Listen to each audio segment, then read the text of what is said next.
ఈరోజు వైఎస్ఆర్ కాంగ్రెస్ పార్టీ రాష్ట్ర అధ్యక్షులు గవర్నీలు శ్రీ వైఎస్ జగన్మోహన్ గారి ఆదేశాల మేరకు ఈరోజు నర్సీపట్నంలో పార్టీ నాయకుల ఆధ్వర్యంలో మరి వెంకటేశ్వర స్వామి టెంపుల్లో మరి పూజా కార్యక్రమం చేపట్టడం జరిగింది.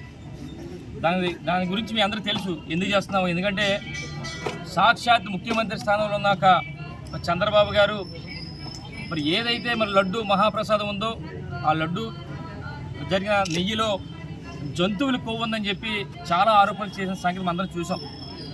ఒక్క విషయం తెలుసుకోవాలి మనందరం కూడా, ఈరోజు భారతదేశంలోనే మరి తిరుమల తిరుపతి దేవస్థానం అంటే అతి పవిత్రమైంది. చాలా పెద్ద పెద్ద టెంపుల్స్ ఉన్నప్పుడు కూడా మరి ఉన్న టెంపుల్స్లో దేశంలో మరి మన ముఖ్యమైన మరి పవిత్రమైన తిరుమల తిరుపతి దేవస్థానం వెంకటేశ్వర స్వామి. అలాగే మనం ప్రసాదం కూడా మరి లడ్డు ప్రసాదం అనేది మహాప్రసాదంగా మనందరం కూడా స్వీకరిస్తాం.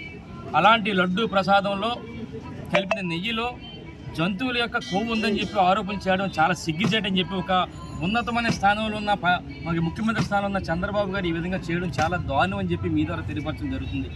మరి చెప్పాలంటే ఈరోజు చూస్తే కేవలం రాజకీయాల కోసం రాజకీయాలు ఏదో విధంగా బురద జల్లాలి, వైఎస్ఆర్ కాంగ్రెస్ పార్టీ మీద అయితే జగన్మోహన్ గారి మీద బురద జల్లాలనే ఉద్దేశం మీదే మరి ఈ విధంగా చంద్రబాబు గారు చేశారన్న సంగతి మీ అందరూ తెలుసు. ఒకసారి మీ అందరూ తెలియాలి. 40 సంవత్సరాల ఇండస్ట్రీ అని చెప్పుకునే చంద్రబాబు గారు ఎంత మేధావో ఒకసారి మీ అందరూ గుర్తు చేయాలి. ఎందుకు మేధావి ఎందుకంటున్నానంటే ఈరోజు జరిగిన సంఘటన అంతా కూడా చూస్తున్నాం మనందరం కూడా. జూన్ 4వ తారీఖున ఈ సంవత్సరం జూన్ 4వ తారీఖున తెలుగుదేశం పార్టీ అధికారంలోకి రావడం జరిగింది. అలాగే జూన్ 12వ తారీఖున 21వ తారీఖున 25 జూలై 4 తారీఖుల్లో 4 రోజుల్లో 4 ట్యాంకర్లు నెయ్యి ఉన్న ట్యాంకర్లన్నీ కూడా మరి సరఫరా చేయడం జరిగింది టీటీడీ వారికి. వారందరూ కూడా టీటీడీ వారికి 4 ట్యాంకులు రాగానే శాంపిల్ అనేది తీసుకొని ఇది బాగుందని చెప్పి 4 ట్యాంకులు కూడా పంపించారు. ఆ తర్వాత మళ్ళా జూలై 6వ తారీఖున 2 ట్యాంకర్లు, 15న 2 ట్యాంకర్లు, 4 ట్యాంకర్లు కూడా మళ్ళీ రావడం జరిగింది. ఆ ట్యాంకర్లు మరి శాంపిల్స్ అనేది తీసుకున్న తర్వాత నాణ్యత లేదని చెప్పి దాన్ని రిజెక్ట్ చేశారు. అంతా కూడా ప్రధానంగా అందరూ కూడా ప్రపంచం అంతా కూడా తెలుసు. అవన్నీ కూడా 4 సంబంధించిన ట్యాంకర్లు నెయ్యి కూడా వెనక్కి రిటర్న్ అయిన సంగతి మీ అందరికీ తెలుసు. ఎందుకంటే అంటే ఇది ఇప్పటి నుంచి వచ్చిన ఆనవాయితీ కాదు. 2014 నుంచి 19 వరకు తెలుగుదేశం పార్టీ హయాంలో కూడా మరి అప్పుడు 15 ట్యాంకర్లు రిజెక్ట్ చేశారు. ఆ తర్వాత జగనన్న మరి ప్రభుత్వంలో కూడా సుమారుగా 18 ట్యాంకర్లు కూడా రిజెక్ట్ చేశారు. ఇదంతా కూడా నాణ్యత లేకపోతే మరి టీటీడీ వారే రిజెక్ట్ చేస్తున్న సంగతి అందరూ కూడా తెలుసు. అయితే ముఖ్యంగా చెప్పాలంటే ఈరోజు ఏదైతే 4 ట్యాంకర్లు రిజెక్ట్ చేశారో తెలుగుదేశం ప్రభుత్వ హయాంలో జరిగింది. ఇది ఎప్పుడు కూడా వైఎస్ఆర్ పార్టీలో జరిగింది కాదు. తెలుగుదేశం పార్టీ హయాంలో చంద్రబాబు ముఖ్యమంత్రిగా ఉన్నప్పుడు 4 ట్యాంకర్ల నెయ్యిని రిజెక్ట్ చేసినప్పుడు మరి అది 23వ తారీఖున జూలై 23వ తారీఖున మరి టెస్టులు కూడా రావడం జరిగింది. ఎవరికి? టీటీడీ ఈఓ గారికి.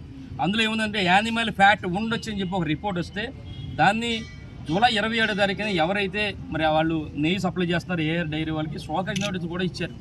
అంటే స్వయాన ఎవరైతే ఈఓ గారు ఉన్నారో ఒక ఐఏఎస్ అధికారి శ్యామలరావు గారు ఎవరైతే మరి చంద్రబాబు గారు ముఖ్యమంత్రి స్థానంలో ఆయన నియమించారో స్వయంగా ఆయనే 4 ట్యాంకర్లు రిజెక్ట్ చేసాం, ఇది వాడలేదని చెప్పినప్పటికీ కూడా మరి చంద్రబాబు మరి కేవలం రాజకీయాల కోసం ఇది వెళ్ళింది, ఇందులో జంతువుల యొక్క కొవ్వు కలిసిందని చెప్పి మాట్లాడడం చాలా దారుణం అని చెప్పి మరి మీ ద్వారా తెలియపరచడం జరుగుతుంది. చూస్తే ఏంటంటే కేవలం ఇది డైవర్ట్ పాలిటిక్స్, రాజకీయాల కోసం.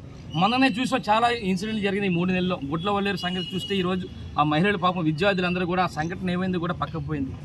తర్వాత చూస్తే వరదలు వచ్చాయి, సహాయం చాలామంది అందలేదు, అది కూడా పక్కకు పోయింది.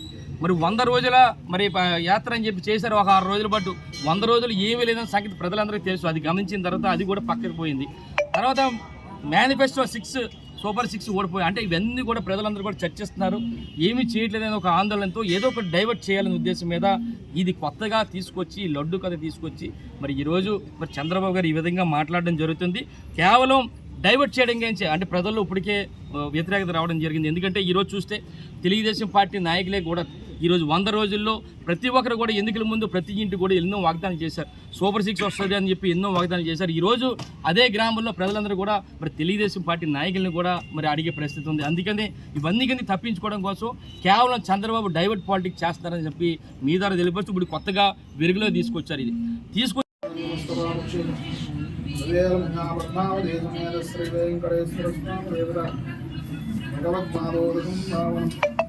శుభం శుభం సాలగ్రామజలావారి అపహారీ విశేషితః జన్మకృతపాపాన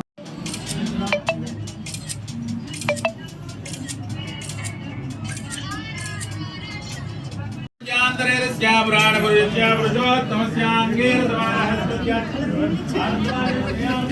ఒకసారి